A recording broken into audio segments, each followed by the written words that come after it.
Malawi Today.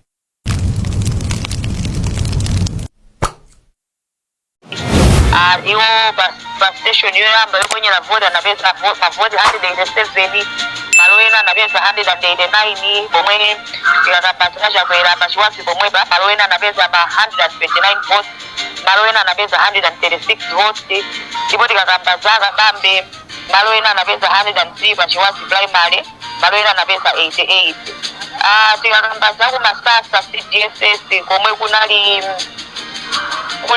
kuli kufupiso ndi town ya Zuzu ndiye kuti asapita muthalika malo ena anapeza 182 pa Masasa pomwepo malo ena anapeza 199 ndipo malo ena anapeza 214 paja mongo kumbusa malo pamatokhala center imodzi kumano ma polling stations amene kona samapitirira anthu 600 ndiye pamene kuti malo ena kuli ma station ovotera oponyerapo voti mina 5 kutengera ndi kuchuluka kwa chiwerengero cha anthu amene analembetsa ku malo amenewa ndiye pa Masasa pomwepo akabambe anapeza mavoti 71 malo ena anapeza 69 ndipo malo ena anapeza 76 pomwe achakwera malo ena apa Masasa pomwepo anapeza 67 malo ena anapeza 79 malo ena anapeza 76 ndiye tikapita ku Gesha mwina towera potengera kuti ndi nkoke wanthu omwe akutsogola unaonkhetsera ngati amenewa sindinaonkhetsere koma ndikhoza kunena kuti asapita muthalika malo ambiri akuoneka kuti akutsogola chabwino ukhala ukutipatsa ndithu mmene zikuyenda koma ndimakufunanso ndidziwe kuti pozindikira zoti pali opikisana 17 enawo akuchita motani nkongoyenera kuti tidziwenso kuti kodi Smart Swira ali motani mwina Adilu Chilungu ali motani tatipatse ndithu mmene amene wakuyendera malingana ndi zomwe iwe uli nazo. Smart Swira malo ambiri anapeza maziro Adiuso malo ambiri anapeza so maziro amene anaonekako kuti kodi zero umapeza towera zero umapeza munthu zero sindikuti nkhabe takuti ndilembekeze nanga sinde zovuta zithuzi zofika ulemekeza kuti ulibe kali kosati kuti ulibe kwangobwerako sho ambiri unojetsa kumaso tu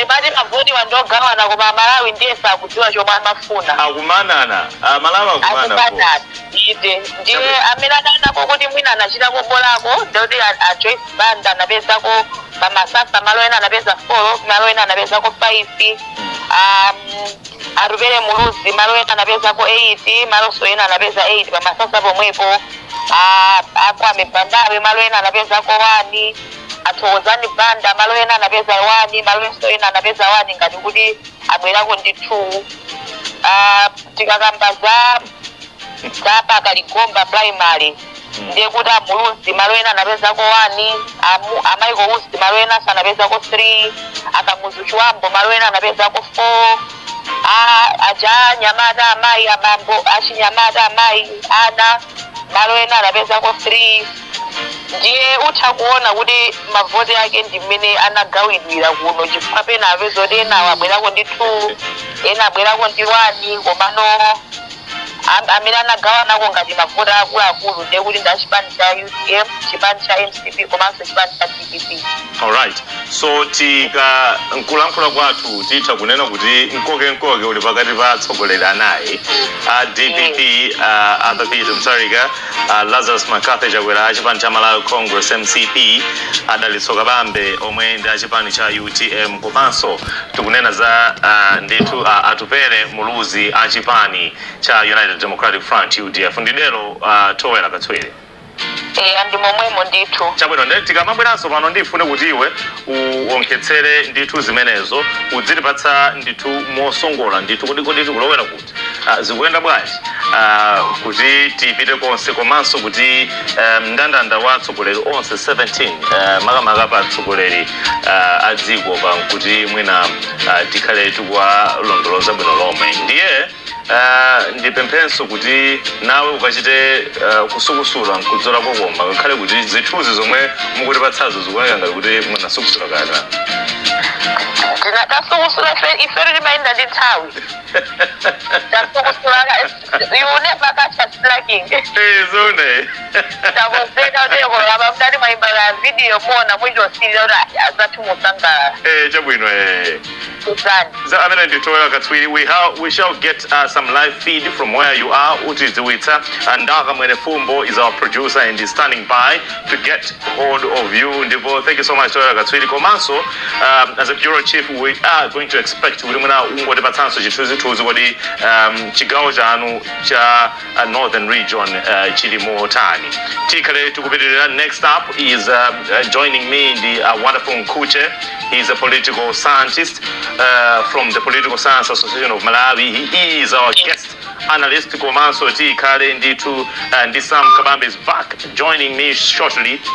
Zosezo zikale zikuchitika pano pa Zole Broadcasting Session ZBS. A wonderful Nkuche akale akuzukuta komanso kutambasula monga yo potete kuchokera kunzuzi ndingoti nkhwantha kukhala nkhwantha ndekuti umachita mozukuta ndithu mwa ukatswiri momwe zinthu zikuyendera. Amenewo ndi a wonderful Nkuche. Tili panopa ndithu live from the National Talent Center from the Bingu wa Mutalika International Convention Center in the capital Lilongwe. Ine dzina langa ndine Alex Mpanda ndipo pano ndili ndi a wonderful Nkuche. Mwadzuka ndikuswera zose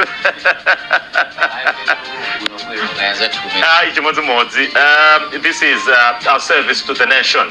We took an oath kuti we should do that ndipo we are here to serve us. Kwambiri palibe kugona kupumira momwe ndinangovota mucha ndikuti mpaka tsiku lomwe azalengeze zotsatira. Malamulo amanena kuti zotsatira mwachitsanzo za mtsogoleri ziulutsidwe ya mkatikati mwa masiku asanu ndinene kuti asanu ndi atatu 8 days ndi momwemo ndi momwemo ndiye kuti tikakhala kuti chama kansala ndoni masiku 21 kenako 14 azama MP so pakadali panopa ndikuziwa kuti anthu kwambiri chidwi ndicha kuti president atatsale ndi ndani kwinako akumakhalanso kuti tikuyang'ana komanso koma kwambiri kuti kodi za president zikuyenda bwanji. What have you been around? Tinali limodzi dzulo madzulo usiku umene Mek Chairperson amachititsa msonkhano wawo otsiriza wa atolankhani. You were around with Joab. Ukaona mene zikupenekera tinene kuti mphepo ikuyenda bwanji? Zotsatira zomwe zabwera panopa choyambira nene kuti tikati tione ku dashboard ya Mek zikuonesa kuti mwina masenta ochulukira 10,000 ndi amene no malizatsi akhala ngati kuti abwera ndi malizatsi ochuluka ndithu amene tsiku la lero likamati likutha azikhala kuti zalipasa chithunzithunzi kuti kodi chisankho chikulowera kuti koma pakadali panopa mukungounguza momwe zilili zinthu zikubwerera zikuoneka kuti chipani cha DPP chikuchita bwino ndithu. Zisankho izi panalibe amene timamuyika kuti atatsogole nduwe kapena atayende bwino nduwe makamaka pa zipani za MCP ndi DPP. Pakadali pano chipani cha DPP chikutsogola mwina tikamati tikuwerenga kwinaku titha kuonanso kuti zasintha thabwa. That is highly likely to happen. Sitinganene because ngati napita kuchitipa komwe macheza ndi mtolankhani wathu kumene ko John Chihana amandiuza kuti kuli ma centers pa Chitipa Central 26 komano zotsatira zikubwera mothonya 17 ngakhale iniyonso mukupenekera kuti apapita Mutalika chipani cha DPP ndi amene angapambane with 1717 chitsanzo cha Chitipa ma center 7 mwa 2619 sana unketsere mwanena kuti chilichonse chikhoza kuchitika kwambiri chifukwa tikada werengabe sitikuziwa kuti kwinaku mafigures ake akhala motani komanso kutengeranso ndi turnout. Tinaona panjapo yukangati kuti kuyandikira no 63%. Yeah, 60 from what I am looking at right now the 62.83% malingana ndi dashboard imene ndikuona ine ya Malawi Electoral Commission MEC. We are strategically positioned kuno ku Zodiac ngati muno tikuona bwino ntilomwe nditu. It's 62.83% from the National Talent Center. Yeah. Turnout. Yeah, imene titaonera kuti ndizabwinobe ndithu. Komabe tikana chitabe bwino. Chifukwa tingamakamba za democracy tikufuna ma numbers azikhala ochuluka. Anthu amene akupanga chiganizo kuti mtsogoleri wa dziko akhale utiyo akhale ochuluka. Koma pakadali pano pa tikati tisiyanitse anthu amene analembesa ndi amene abwera kumafika ndithu 2.8 million chapamene papo anthu amene analembesa koma opanga chiganizo kuti asanaponye nawo chisankho. Nzokhumudwitsa zimenezi anthu 2 million mwa anthu 7 million 200,000 3,090 ndeti kunena kuti 2 million sakubwera kuzavota. Wasaliso 2 million koma 2.8 million. That's concerning. The figure yayikulu ndithu. Komabe ena namazafusa kuti nde pamene avota moche pachonchi kodi 50% plus 1 ichaitheka. Then mangofuna kupitiriza kunena kuti 50% plus 1 imathekabe ngakhale olanda avota ndi anthu 100,000. Chifukwa angowerekera pa mavotipo amene wadutsa teka ndi voti imodzi amene wadutsa ndi ndani. Komabe ndizokhumudwitsa kuti tizoona anthu ochepa ndi amene akupanga chiganizo choti mtsogoleri wa dziko angakhale ndani. Chabwino awa nda wonderful Nkhuche iwowa ndi nkhwantha tikafuna kuyankhula mchitumbuka muchichewa tikhoza kunena kuti katswiri nzwanya ozukuta nkhani za ndani from the Political Science Association. Tikadali pombe apa pachapaso chinakupatsani chinthu chinandipasa chiliso kwambiri ndi ma turnouts kutengera ma district. Okay. Nde mavoti momwe akubwerera zikugwirizana kwambiri ndi ma turnouts amene ndaona. Nditakunena kuti pamadera amene timaona ngati kuti kumeneko chipani cha DPP ndichodziwika kwambiri. Turnout ikuoneka kuti inali bwino ndithu. Kumadera chipani chomwe chikupambanachi. Yeah. Chikutsogorachi. Yeah, chikutsogorachi. Yeah. Kumadera kumene komwe timati kuku chipani chichi chimakhala kuti chikuchita bwino. Kuoneka kuti turnout inali bwino. Chifukwa chake tikuona so mavoti akupanga so reflect na direction ya turnout imeneyo. Okay. Now, it's interesting kuti mwachula zimenezo tindi dashboard pa kanema wanupo komanso ngati mukuonera pa Zodiac online tikukupatsirani MEC voter verification statistics. Uyu ndikaundula wa bungwe loyendetsa chisankho la Malawi Electoral Commission MEC ikuonetsa ndithu maboma. Inu mukunena kuti maboma omwe DVV imachita bwino. What are you trying to tell me? Mukunena kuti izi tikuona apapazi voting pattern ya imene tikuidziwa ija awupo apa wa dashboard muizukuta komano izizi mukundiuza ine kuti kapena amalawi kuti amalawi adzivotabe kuti munthu wakumwera wakumpoto kapena ife ndapakati timakonda chakuti voting pattern. Tiyembekezere kuti zimenezozo zikupitirira. Palibe kusintha. Ngakhale kutsogoloko tikadakonda kuti anthu titasiya khalidwe umenewu wakuti mwina kumvotera candidate ife choti iwakwathu.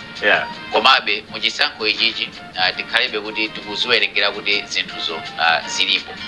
Ndaye tikaona ku dashboard iko Balaka woyambirira tikumadza fika ku Balaka turnout ndithu yabwino. Blantyre kuchigawo chakumwera Blantyre City Chiladzulu turnout yabwinonso. Turnout yabwino. Azathu akulikoma apanga bwino ndithu akuoneka kuti masikoseni ndili koma ndikuli oponya voti about 8,000 plus. And I don't think kunapita kumtsogoleri wina aliyese wa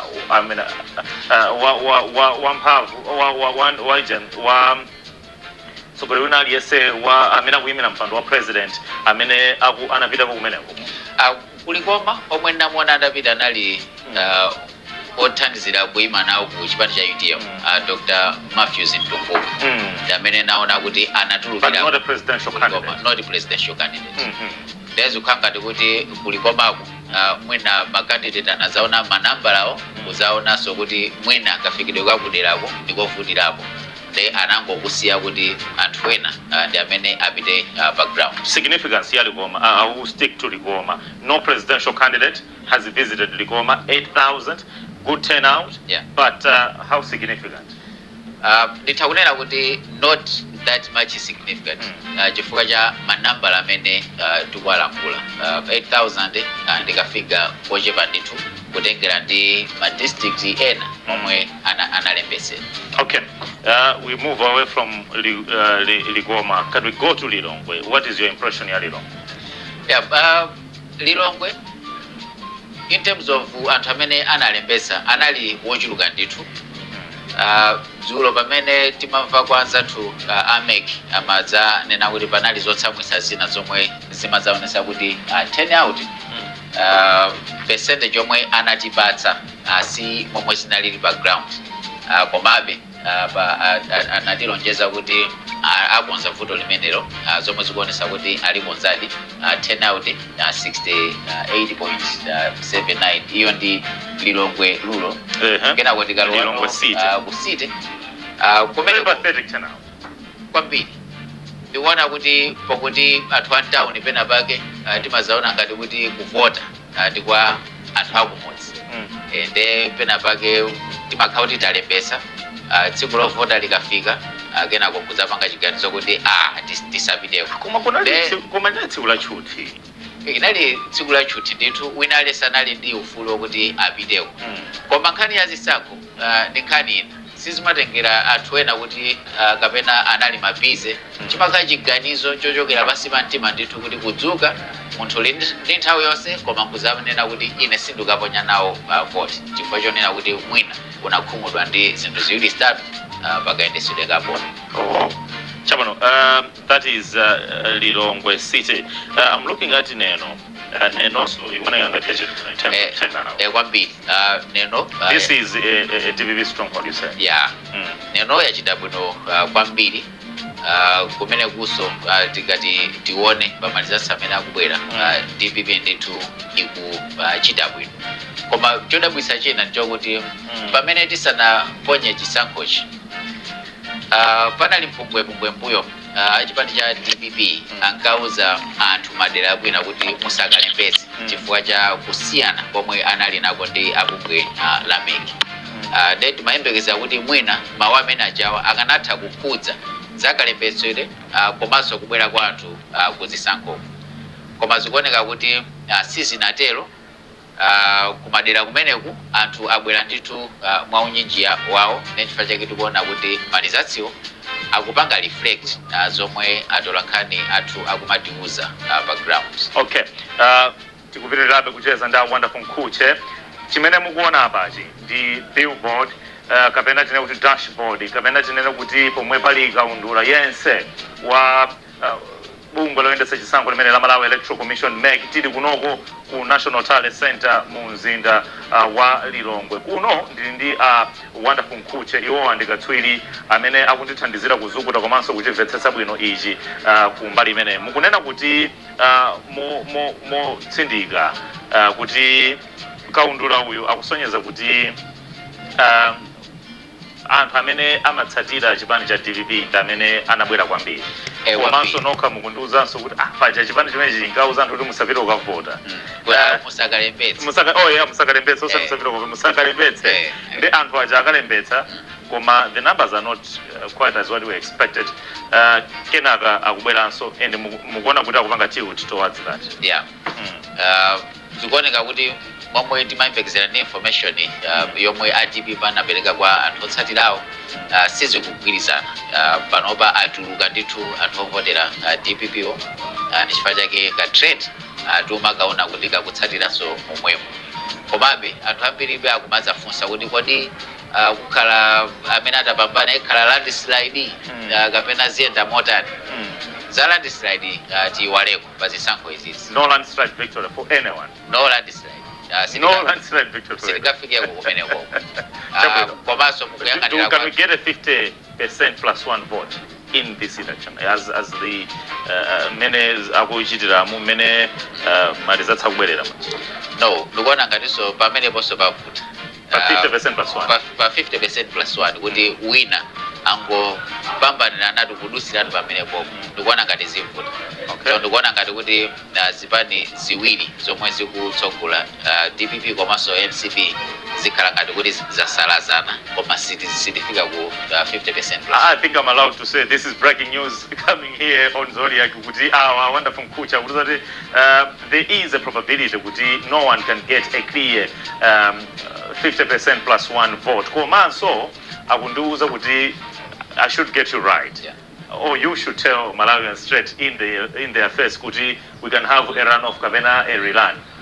Yeah, ndikuziwa anthu ambiri tikumaza kuganizira kuti kodi zingaende motani tipezeratu opambana kuti kudusiratu pa 50% plus 1 koma ntakunena kuti zivutirapo pamene popo zipani ziwiri zomwe zikutsogola DPP komanso MCP sitingapezeretu amene angapambaniratu chisankhochi de ngati anthu ovota amalawi tikonzekere kuti titha kudzavotanso masiku akubwera kutengera malamulo momwe amanenera. I'll bother you to say that in English as well.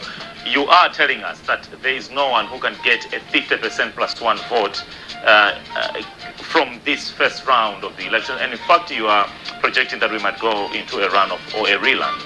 Yes, for now, looking at the votes that we are receiving, and also looking at the survey that we had, we can say that. Which survey? Because we saw a couple of surveys from IPO, yeah, that's from good. Chile Gondo, and then we saw another one from African.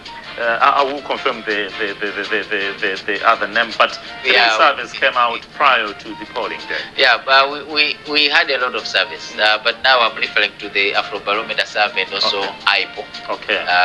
These are the credible survey houses that we can be mentioning here. Okay. So looking from those results, the survey results, and what we are seeing so far, we can say that no one is going go to pass the 50% plus 1 mark. So in that case, we should expect as voters that we are going to vote again in the next coming days, because that is what the law says. Now, I will go back to the dashboard quickly just to analyze the last bit of details there. Timagambirana za turnout, yeah. Turnout ija tukuona kuti tazukuta. Yeah. I will try to pull up my dashboard shortly.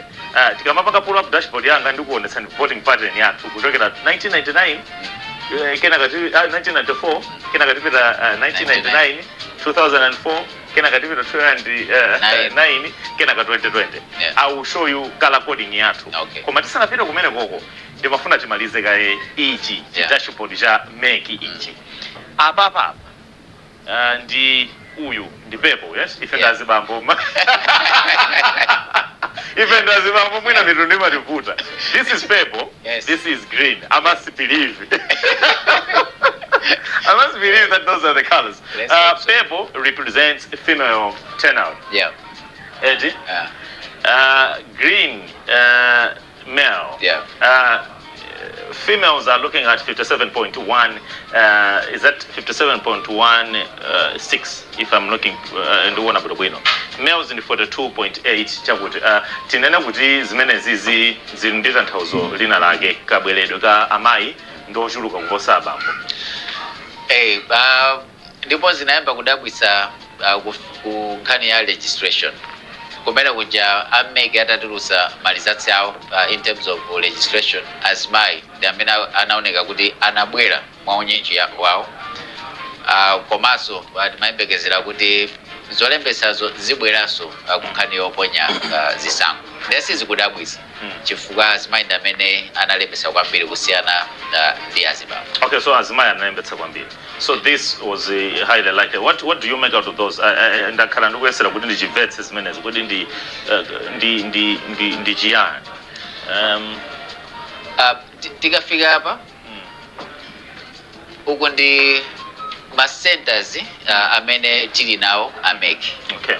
So my centers in the about 15,000? Yeah, 15,000. 15,128, is it? Yeah. 15,128. And you earlier told me, Kuti, so far we are looking at 10,000. Yeah.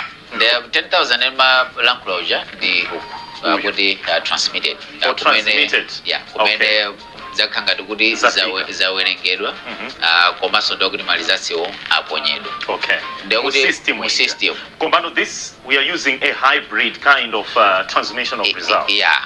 Okay. Kuti posachedwa pompa zikhala nokuti tikuonano ma figures kuti mtsogoleri uyu akuchita motere uyu akuchita motere. Chifukwa chokuti kuwerenga kukuoneka kuti kwaenda kwachangu ndithu komanso ni madera ambiri amene akuoneka kuti zatheka. Okay. So transmission of results in purple. Yeah. Imene kwetsa kuti out of 15,128 polling stations, 10,066 ndamene abwera kale. Yeah. There you have it. Nde tukuzukuta kaye zimene zozo zimene zikunena kuti zabweranso. Nde uku kulinji. Uku ndoti polls closed kumene tingati china chilichonse achikwangula amaliza aweruka.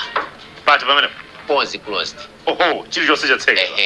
Izozo nde we can confirm kuti anatseka 8 koloko usiku. Koma pakuti kutseka kunali kuvota komano nde kumatsalano yowerengera. Kumene koko ndokuti zowerengerako zatha. Ndokuti alino ndi confidence kuti ife tatere azili pamenepo. Uko ndekuti akadachitabe akadawerengabe kumene kuti akadali pa center. Yeah. This is, we're looking at 13,000? Yeah. 856. So zimene kuti uzatolankhana athu from Chitipa to Nsanje. Kunena kuti iyayi zikubwera modontha, iyayi zikuchedwa ndizomvetsetseka ndithu kuti this is what it means. Kwambiri. Koma ndikuona kuti tikuchita bwino ndithu chifukwa that figure 10,066 ndi figure yochuluka kutengera ndi namba ya masenta. Zomwe zikutionetsa kuti tikuthamanga tikamati tikuthatsikula leroli tikha kuti tili ndi good idea kuti kodi chisankho chikulowera kuti. Now, you have said two key issues in our discussion this morning. One, ndikunena kuti voting patterns remain the same. Ndikhale ndikumupempha nzanga Chimwemwe Nkata. He is our specialist in our dashboard. Akhale akundiponyera chimenechi ndimafuna ndione voting pattern in as far as color coding yathu ilili. Yeah. So we are going to go from 1994. Icho chichikambiranabe. Komano, as we can see, mwandiuza kuti voting pattern sina sinthe kwenikweni. Yeah. Voting pattern sina sinthe. Okay, these are the presidential candidates, all of them.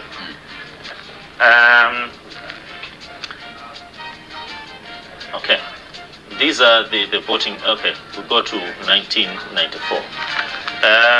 1994. Okay, I'll beam it here. Posta jida bomba. Mwanena kuti zikavotedwa kanthu sikakusintha. Blue uyu ndi wa Afford. This is in 1994. Yeah.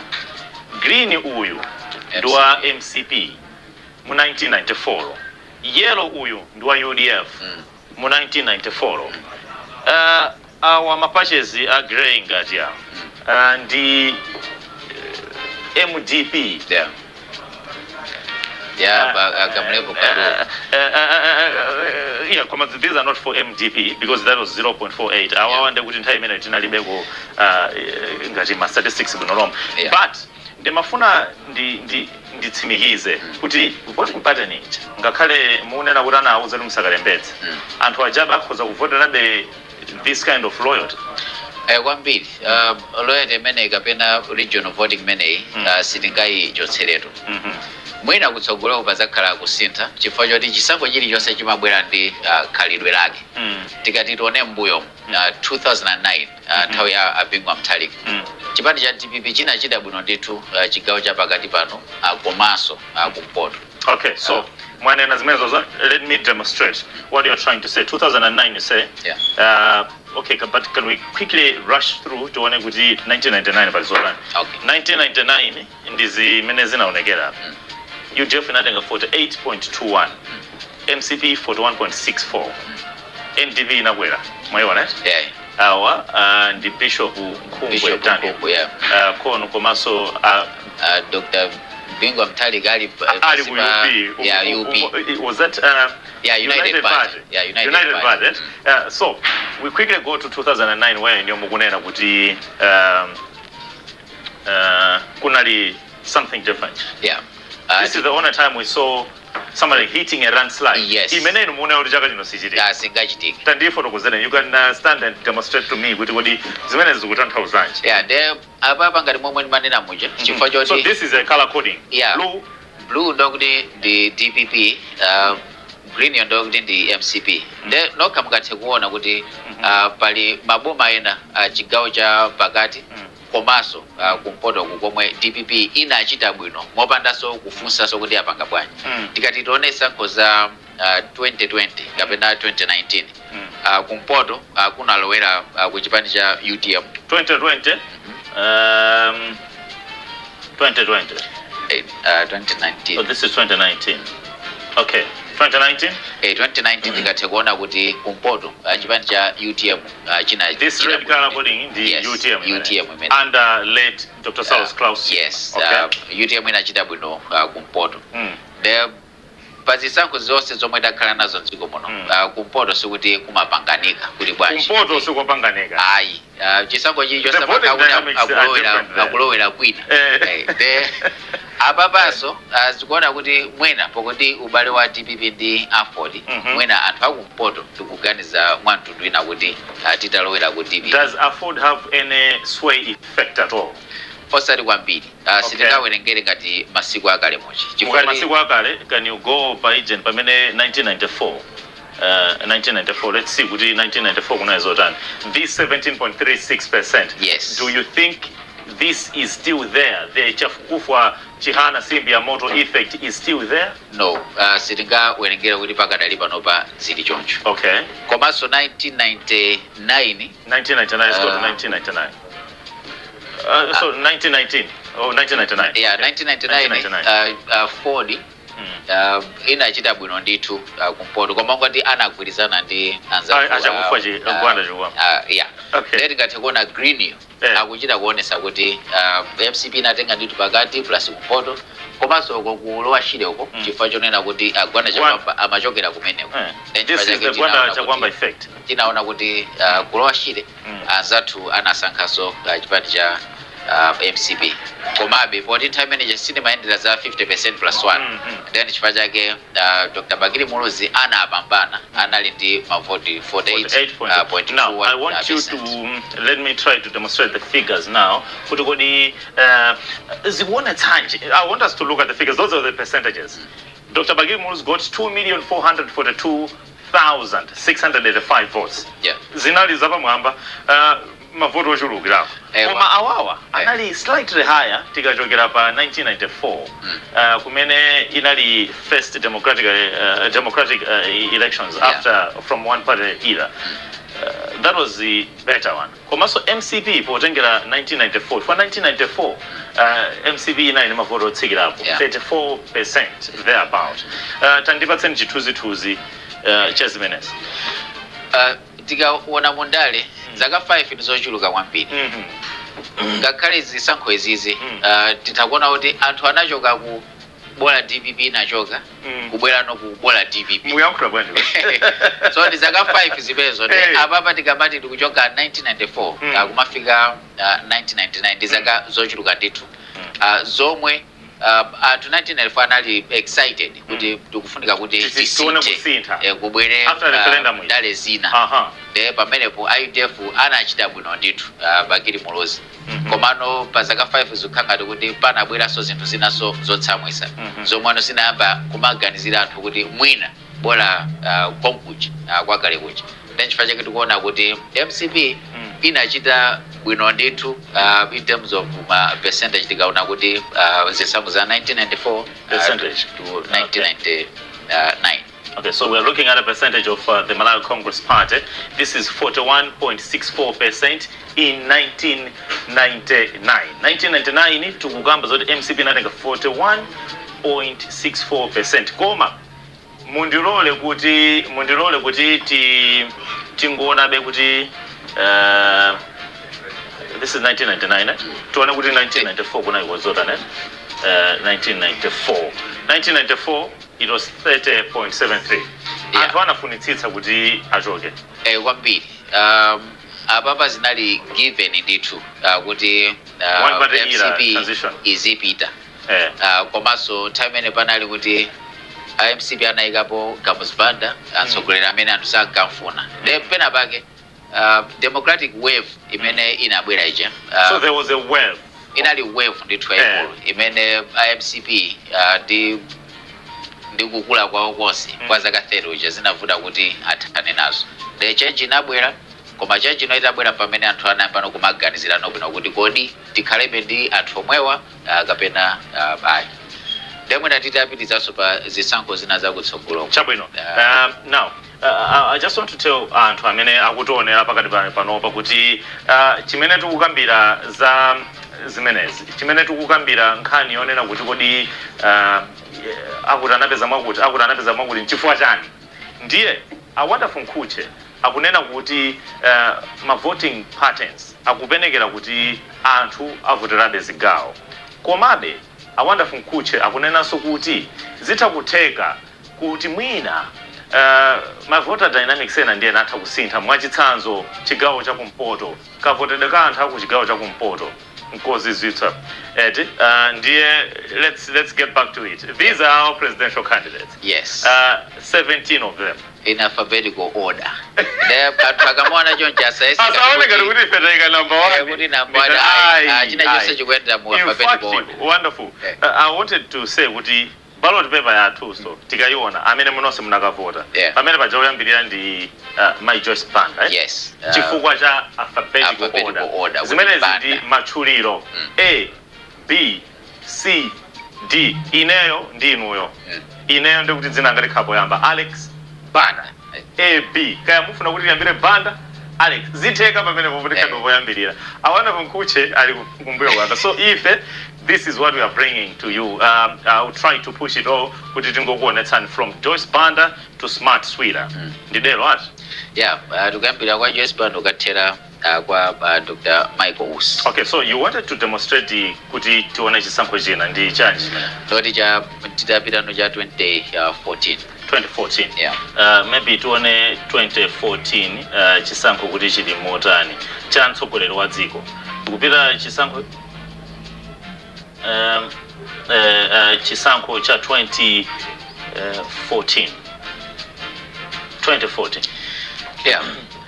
2014 ma candidates analipo kuli 4 uko 3 12 candidates. Yeah, 12. Sasa chilendo kuti ma candidates akuchulukira. Pano 17, 12 tinakhala kuna 2014. Pano pande taonjezeranso. Achuluka ndithu kusiyana ndi zisankho zonse zomwe timakhala mbuyo. Koma imene ndi democracy kuti wina aliyense amene ali ndikuthekera athakuka imanawo pa president ndi ufulu wawo ndithu. Okay, so so tikapita pa chisankho cha 2014 voting pattern ya northern region. Yes. Kunali unpredictability ya chigawo chakumpoto. Chigawo chakumpoto kuti chimapanga zake. So mugawene 2009 anapita ku DPP. Okay. 2014 akulowera ku PP. So this color coding ya orange imene mukuiona pa kanema wanuyo ndi chipani cha PP. Chimene chimatsogozedwa ndi my Joyce Banda, the only female candidate in the 17th race. Even in this election. Okay. Yeah. So onsewawa anavotera my Banda. Yes. Northern region kwambiri inapita kwa Joyce Banda. Okay. Kena kuzafika 2019 tinaona wada anapita ku UTM. 2020 pokuti anaphatikizana ndi kunalino ku Tonse Alliance. Pano basi tikudziwa tonse tiwana kuti akulowera kuti. Koma chisankho ichichi chinali choyambirira kuti amene anali mtsogoleri wa dziko kapena chipani cholamula chisapambane. Okay, kunaliso my Helen Singh. Ndijonjo? Yeah, my Helen Singh anali Abusa Helen Singh, Malemu, yeah. Malemu Helen Singh. I see Peter Jegwa kumwenda. I'll ask Pepani, I'll ask our producer Chisomo Jungwa to just help us in with Peter Jegwa kutatitandize mpando onso kumande kuti usunthakai mpando wako. You're no longer sitting down. Ndikuona ngati kuti nkhani limbali imodzi. I think ikhalepo anthu akatswiri awiri. We have Wonderful Mkuche. Wonderful Mkuche is from the Political Science Association, and then ndikufuna so nditane Peter Jegwa. Peter Jegwa is from the he's a renowned and okay. Yes, so okay, Peter, come. Peter and Jen Mubwele. Okay. In ndibwere kunoko ndichotse mpando wa Wanda. Okay. Thank you so much, Chisomo. Guys, welcome. Thank you. Good morning. Good morning. Good morning. I cannot say that. You gentlemen left together. Yes. We were together. We were together.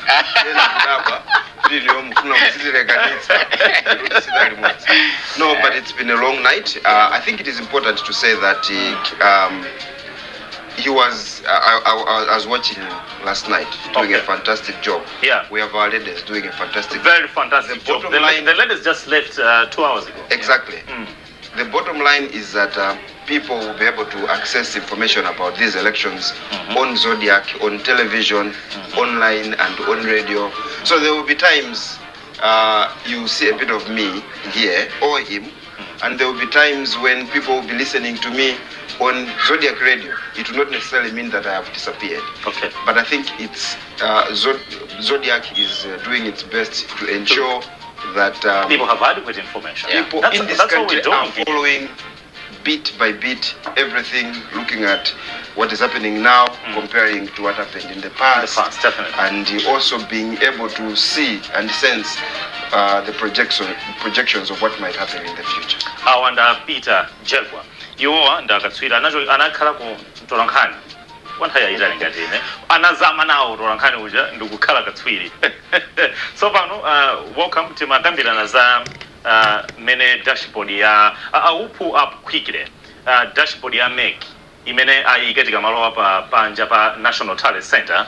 I will need that one before ichi ndichichotsa ichi kenaka tikhale ndi imene ya MEC ya MEC ikutionetsa ndi makambirana ndi Wonderful mama wawo muli ukuseli kundu kudziwa zoti munayo turnout ya voters 62.83%. Yes, which is representing 4,526,113 people that have come out to vote out of the 7,200,000 3,090 and 7,200,000 3,090 amene analembetsa kuti afuna kwenye vote amene abwera ndi 4,500,000 26,113 okabasi amene atani abwera awo akundiuza kuti zimene zisizinaende bwino nkhani yathu ikuchokera pamenepo chifukwa anthuwo chapangitsa kuti asabwere ndi chani akuti pafupi 2.8 million. What is your take?